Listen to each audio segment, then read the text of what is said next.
오늘 읽은 말씀은 마가복음 5장에 있는 말씀이지요.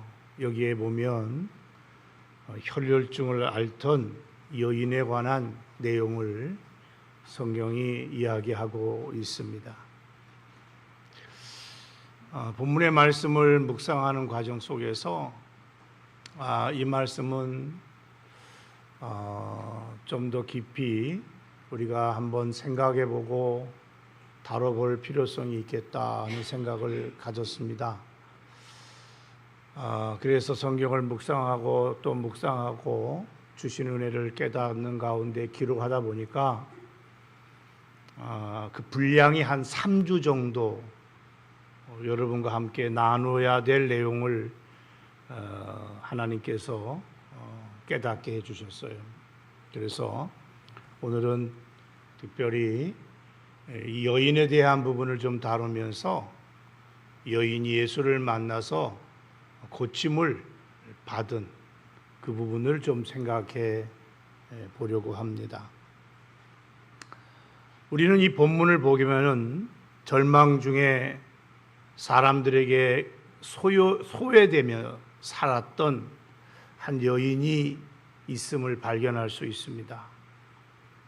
이 여인은 정말로 당시에 모든 것을 포기하고 하루하루를 정말로 절망 가운데 살고 있었던 여인이었음을 우리가 찾아보게 됩니다.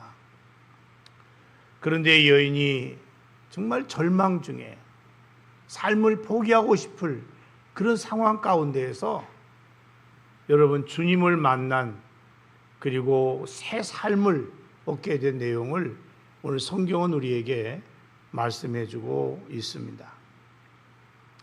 특별히 우리는 이 여인이 왜 절망의 여인이었는가에 대해서 본문의 말씀을 중심으로 한번 주의 깊게 좀 살펴보려고 합니다. 첫째로 이 여인의 모습을 보면 그는 12년 동안 혈루증을 앓고 있었다는 것을 알 수 있습니다. 여러분 25절을 다 같이 한번 읽겠습니다. 시작.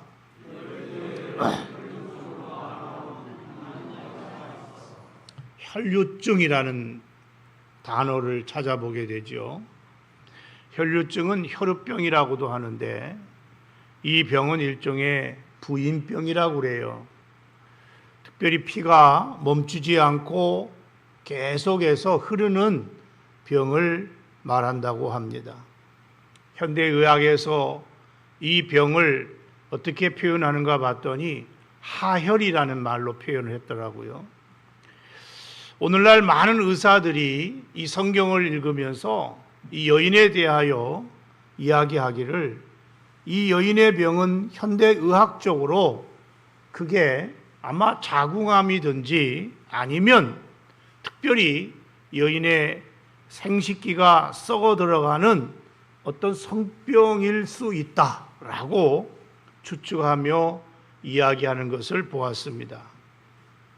그런데 여러분, 이 여인이 이 혈루증이라는 병에 걸려가지고 여러분 살아온 지가 1년이 아니고 12년 동안 이 병을 앓았다고 말씀하고 있습니다. 여러분 병원에서 한 3개월만 있어도 힘들잖아요. 장기적으로 병원에서 입원한 사람들을 보게 되면 여러분 그 삶이 결코 쉽지 않습니다. 빨리 태어나고 싶다 이런 말들을 듣게 되지요. 우리 속담에도 이런 말이 있지 않습니까? 긴 병에 효자 없고 병에는 장사 없다 하는 말이 있어요. 아무리 효자라도 부모가 오랫동안 병을 앓고 있게 되면은 여러분 자식의 입장에서 볼 때 물론 부모도 마찬가지지만 힘들게 마련입니다. 아무리 힘이 센 장사를 할지라도 여러분 병에 걸리게 되면 맥을 못 추게 되는 것이 당연하죠. 그런데 여러분 이 여인의 경우는 병을 여러분 앓게 됐는데 1년도 아니고 무려 몇 년 동안 병을 앓았다고 말씀하는가 하면 12년이라고 성경은 말씀하고 있다는 것입니다. 두 번째로 여인의 모습을 보면 성경은 이렇게 말하지요. 많은 의사에게 많은 괴로움을 받았다 그랬습니다. 우리 26절 상반절을 다 같이 읽겠습니다. 시작.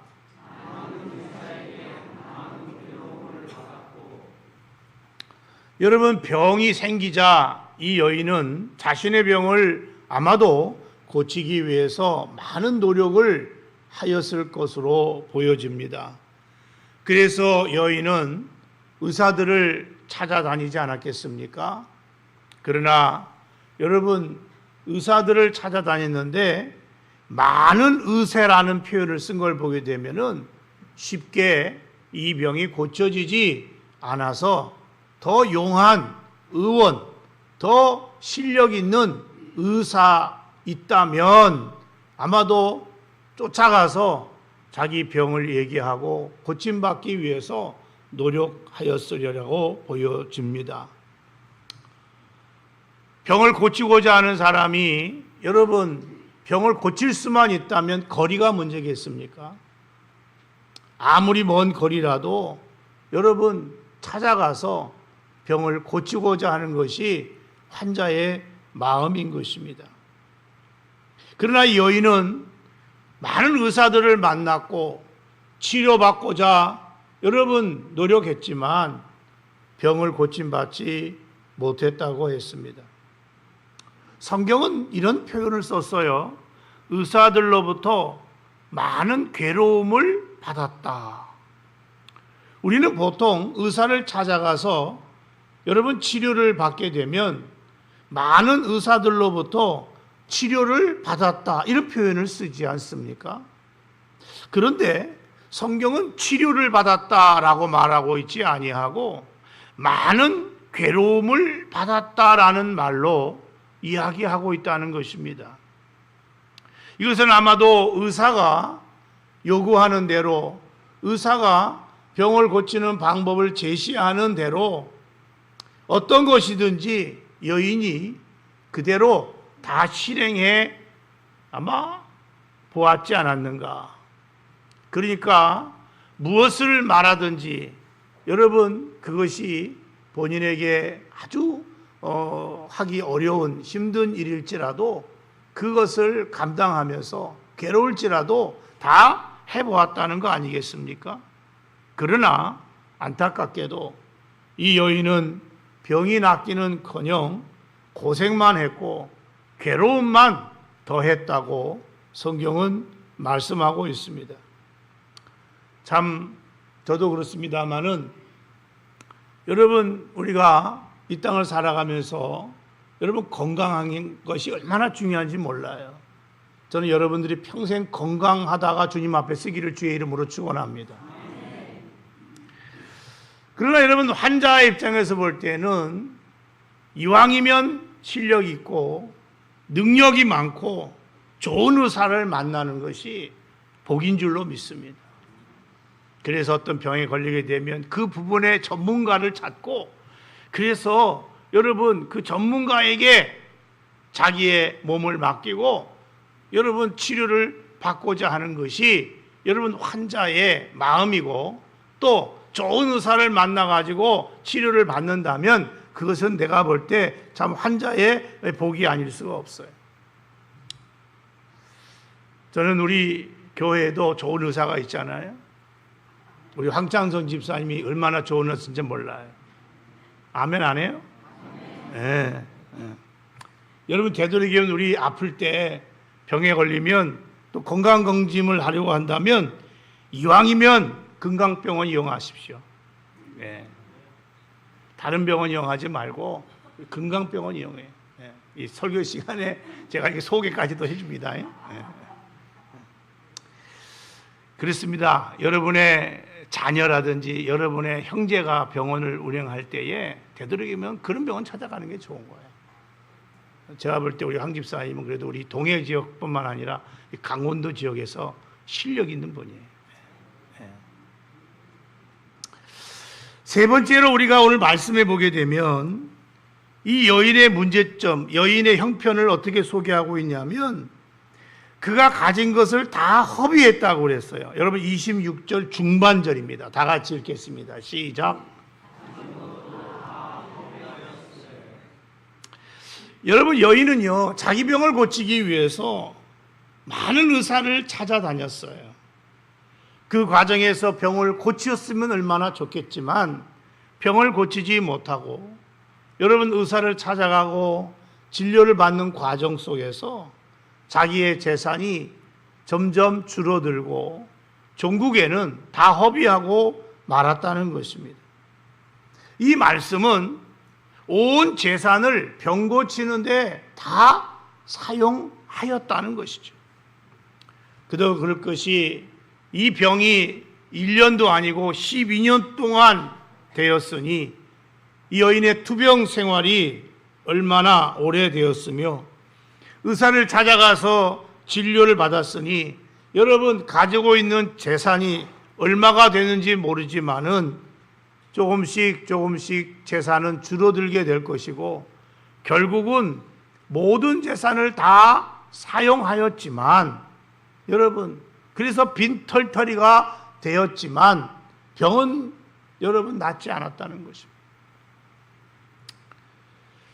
네 번째로 오늘 성경은 여인에 대해서 뭐라고 얘기하냐면 그럼에도 불구하고 자기의 재산을 다 털어서 병을 고치려고 했는데도 불구하고 아무 효험도 보지 못하고 도리어 더 병이 중해졌다는 거예요.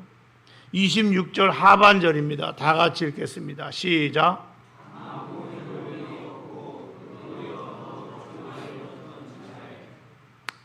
여러분 환자의 입장에서는 병을 빨리 낫는 것이 여러분 소원이지 않습니까?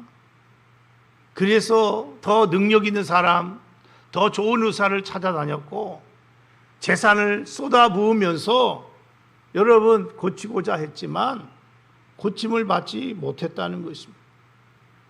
조금이라도 몸 상태가 더 좋아졌다면 그나마 다행이지만 성경은 뭐라고 말합니까? 상태는 더 심하여졌다는 것입니다. 아마도 여인에게 있어서 지금 그 심정은 허탈감과 허무함이 이루 말할 수가 없었을 거라고 생각이 됩니다.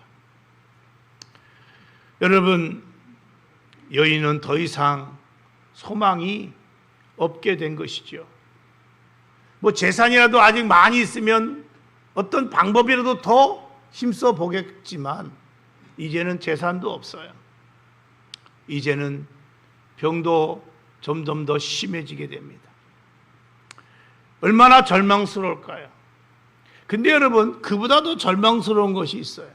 그게 뭔지 아십니까? 여인으로서 정체성을 잃어버렸다는 것입니다. 상실했다는 거예요. 일반적으로 여자분들은 나이가 들어도 여러분 아름다움과 매력을 잃지 않고 싶어 하는 것이 본성이죠. 본능입니다.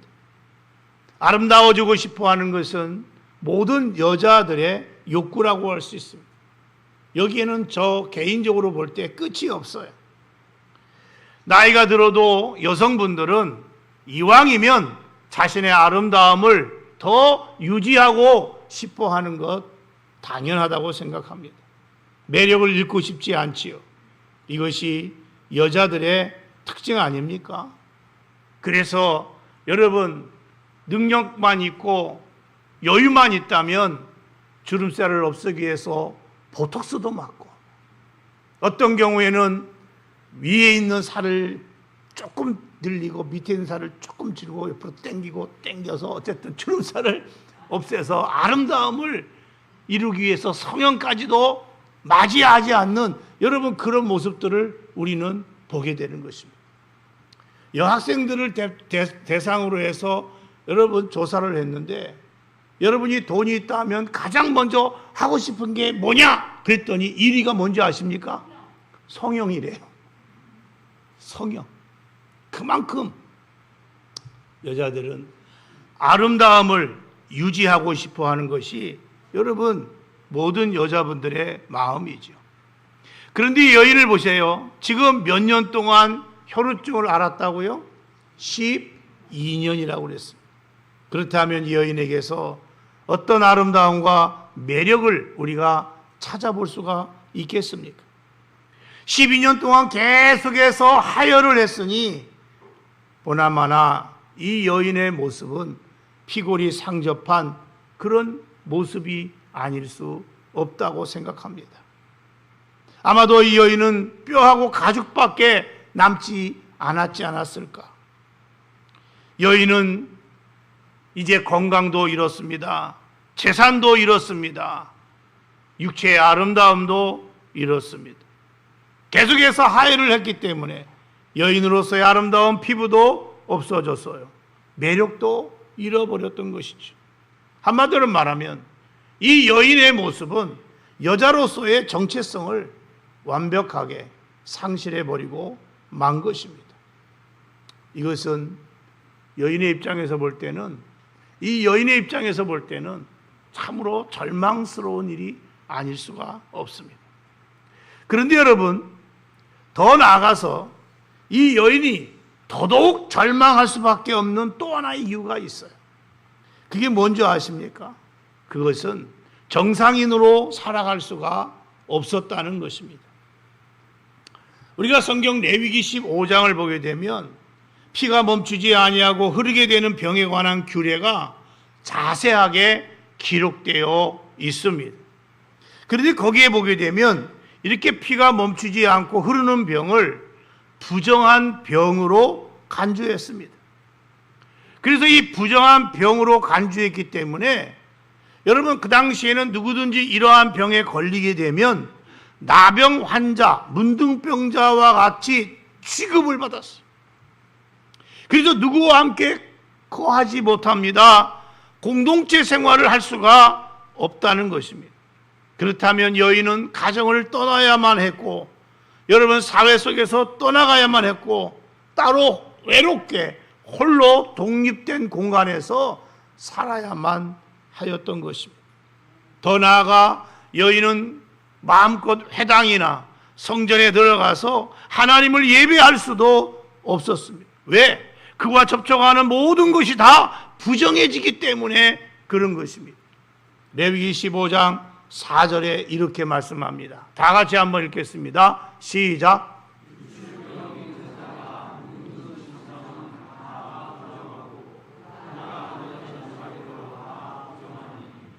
여자가 앉은 자리나 여자가 만진 건 다 부정하게 된다는 거예요. 그녀와 접촉하는 모든 것이 다 부정해진다는 거예요. 그러니 여러분, 여인이 어디를 갈 수가 있고 누구를 만날 수가 있겠습니까? 사람이 병이 들게 되면 가장 여러분 느끼는 게 뭐냐면 사람이 그리워진다고 그래요. 병들어서 오랫동안 투병 생활을 외롭게 하다 보면 제일 소원이 뭐냐 하면 사람이 그립다는 그러한 말이 있습니다. 여인은 사람들조차 만날 수 없었습니다. 자기 가족과 헤어져서 성 밖으로 쫓겨나가지고 고립된 생활을 할 수밖에 없습니다. 그렇다고 그녀가 마지막 하나님 앞에 위로를 받기 위해서 하나님의 전에 나가야 되는데 그것도 허용되지 않았습니다. 하나님을 만나기 위해서 성전에 나갈 수도 없고 예배를 드릴 수도 없습니다. 여러분, 다른 사람들과 어울려 살아갈 수가 없습니다. 그렇다고 하면 여러분, 이 여인의 경우는 살아는 있지만 살아있는 여인이 아니고 죽은 목숨과도 같은 그런 모습으로 지금 살아갈 수밖에 없는 그런 여인이었다는 것입니다. 이 병은 정당한 이혼의 사유가 되기 때문에 아마도 판단하기로 여인은 분명히 자기 남편으로부터 이혼을 당했을 것입니다. 여러분, 인생을 살아가면서 느끼는 가장 큰 비애가 여러분은 뭐라고 생각하십니까?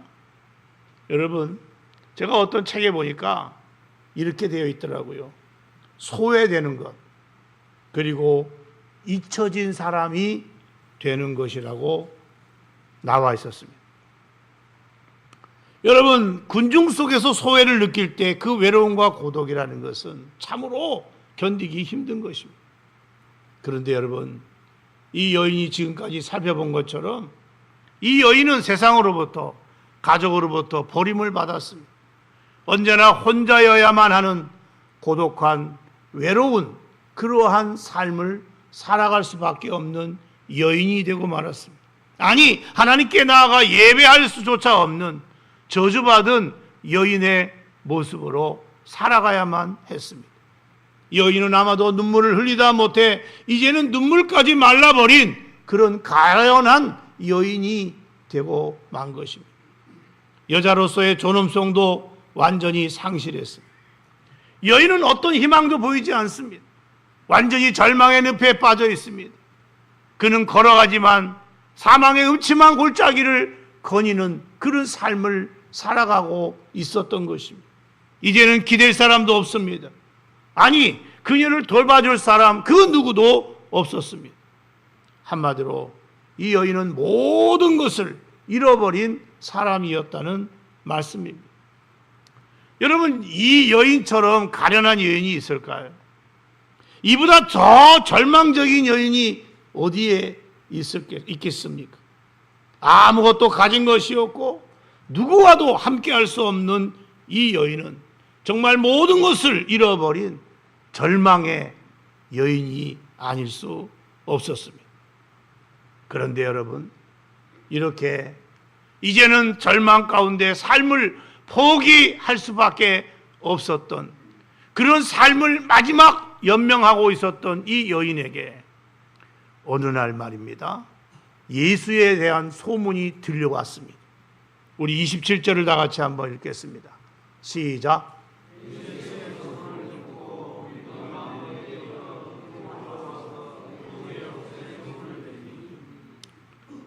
이 여인은요, 절망과 이제는 삶을 포기할 수밖에 없는 상황 속에 있었는데 어느 날 소문을 듣게 됩니다.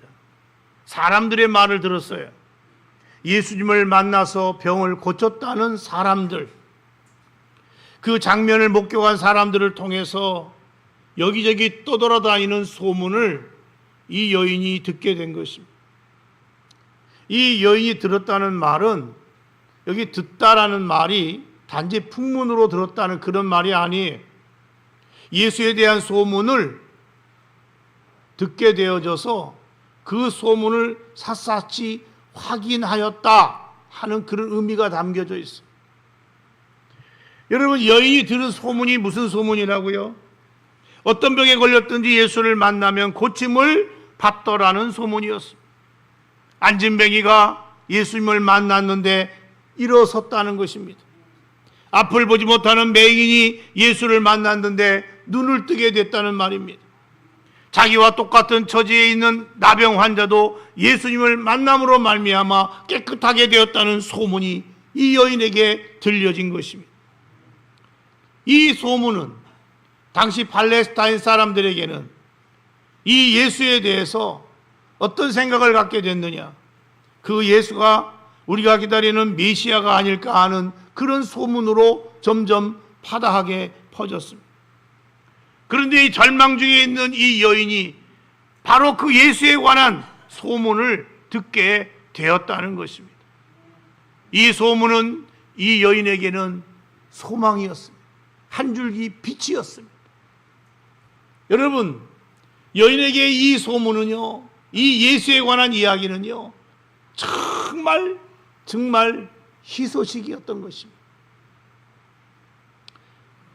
예수에 대한 이 소문이 여인에게 들려졌던 것처럼 우리도 여러분, 이 소문이 여러 사람들에게, 많은 사람들에게, 아니 이 여인과 같이 살아가는 사람들에게, 예수가 필요한 사람들에게 여러분 들려질 수 있도록 소문을 내야 되지 않을까? 소문을 내야 된다고 믿습니다. 왜냐하면요, 예수의 소문을 들어야 살 수 있는 사람들이 오늘 우리 주변에도 많이 있기 때문에 그렇습니다. 여러분, 우리 주변에는 예수의 소문을 듣고 주님께로 돌아와서 구원받아야 할 사람들이 얼마나 많이 있습니까? 동해 안에만 해도요 90%가 아직 예수를 안 믿어요. 여러분, 9만이라고 하면요 8만 명 이상이 여러분 예수를 안 믿어요. 구원받아야 할 사람들이에요. 여러분, 지옥을 향하여 달려가는 사람들이에요. 저들이 이 소문, 예수의 소문을 듣고 예수를 믿음으로 구원받아야 할 사람들인 것입니다. 바울이 어느 날 고린도 지방에 가게 됐는데 그곳에서 환상 중에 예수님을 만나게 됩니다. 예수님께서는 바울에게 찾아오셔서 이런 말씀을 하셨어요. 사도행전 18장 9절과 10절인데 다 같이 한번 읽겠습니다. 시작.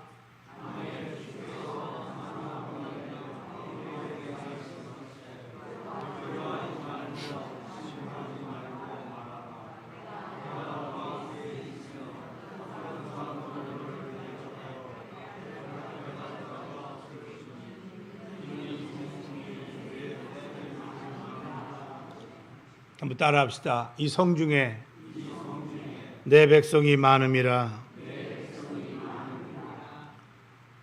예수님의 말씀을 들은 바울이 이 말씀을 듣고 고린도 교회에 잠시 머물렀다가 1년 6개월 동안 머물면서 예수를 전했고 예수의 소문을 퍼뜨렸어요. 그 결과 어떤 일이 일어났죠? 수많은 사람들이 여러분 예수님을 믿고 주께로 돌아와 구원받는 역사가 일어났고 고린도 교회가 탄생하게 됐어요. 예수에 대한 소문은요 절망 가운데 있는 사람들에게는 희망이, 소망. 이 여인의 마음속에도 예수에 대한 소문이 들려질 때 어떤 생각을 갖게 됐느냐 하면 내가 예수님의 옷자락만 만져도 고침받을 수 있겠구나. 예수님이 그 능력이 많으신 분인데 내가 예수님께 나가서 고쳐달라고 말은 못하고 능력이 많으니 옷자락만 손에 만져도 내가 고침받을 수 있을 거야. 이런 믿음을 갖게 됐다는 것입니다. 그래서 이 여인은 자기 몸도 제대로 가누지 못하는 그렇게 힘들었지만 예수를 만나기 위해서 떠나게 됩니다. 예수의 계신 곳에 도착한 후에 많은 군중들을 해치고 있는 힘을 다해 나아가서 예수의 옷자락을 붙들었습니다. 여러분, 믿음이라고 하는 것은요, 여러분은 뭐라고 생각하십니까? 여러분, 진짜 믿음은 어떤 것이라고 생각하십니까? 믿음이라고 하는 것은요, 반드시 표현이 되어져야만 합니다. 표현되지 않는 믿음은 믿음이 아닙니다. 내가 믿음이 있다면 이 믿음을 표현해야 됩니다. 드러내야 됩니다. 여러분, 요즘 젊은 사람들은 여러분 사랑한다고 하면 반드시 사랑한다는 말을 입으로 내뱉어야 돼. 옛날 어른들은 안 해도 알지 그러지만 그랬다가는 이혼감이에요. 요즘에 말해야 된다는 거예요. 네가 나를 사랑하는지 말을도 안 하는데 내가 어떻게 하냐? 모르는 거예요. 말해야 된다는 거예요. 입으로 표현을 해야 되는 거예요. 그래야 안다는 거예요. 믿음도 마찬가지예요. 여러분, 내가 믿음이 있다고 말만 하면 뭐합니까? 여러분, 하나님 앞에 내 믿음을 어떻게 보여줄 수 있습니까? 표현해야 되는 것입니다. 그런데 성경이 뭐라고 말하죠? 너가 하나님의 자녀가 되고 정말 하나님을 믿는 사람이라면 하나님의 말씀대로 살아야 되는데 하나님 말씀대로 사는 것 중에 가장 첫 번째요 기본적인 게 뭡니까? 안식일을 기억하여 그날을 거룩하게 지키라는 것입니다. 그렇다면 내가 믿음이 있다면 내 믿음을 어떻게 하나님 앞에 보여야 됩니까? 여러분, 주의 날에 주의 전에 나와서 아버지를 예배하는 그 모습이 내 믿음을 하나님 앞에 보여드리는 내용인 것입니다. 여러분, 행함이 없는 믿음은요 무슨 믿음이라고 그랬어요? 죽은 믿음이라고 그랬어요. 여러분, 죽은 믿음에는 생명이 있어요, 없어요? 없어요. 죽은 믿음은 헛것이라고 그랬어요. 죽은 믿음 가지고는요, 아무것도 하지 못합니다. 오늘날 수많은 사람들이 자신은 믿음이 있다고 말하면서 죽은 믿음을 가지고 살아가는 사람들이 얼마나 많이 있는지 몰라요. 그래서 주의 날을 우습게 여기고, 여러분, 하나님의 말씀을 멸시하고, 여러분, 하나님 말씀대로 살지 않으면서도 자기는 믿음이 있다고, 자기는 하나님 믿는다고 말만 가지고 표현하는데, 여러분, 그건 믿음이 아닌 것입니다. 하나님 앞에 인정을 못 받아요. 그건 죽은 믿음이기 때문에 그 안에 생명이 없어요. 여러분, 주님 앞에 섰을 때 주님은 뭐라고 그러는지 아십니까? 나는 너를 도무지 알지 못한다고 말씀합니다.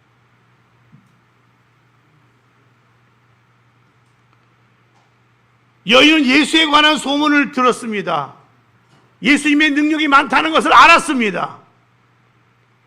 그리고 집안에 가만히 처박혀 있었습니까? 아니에요.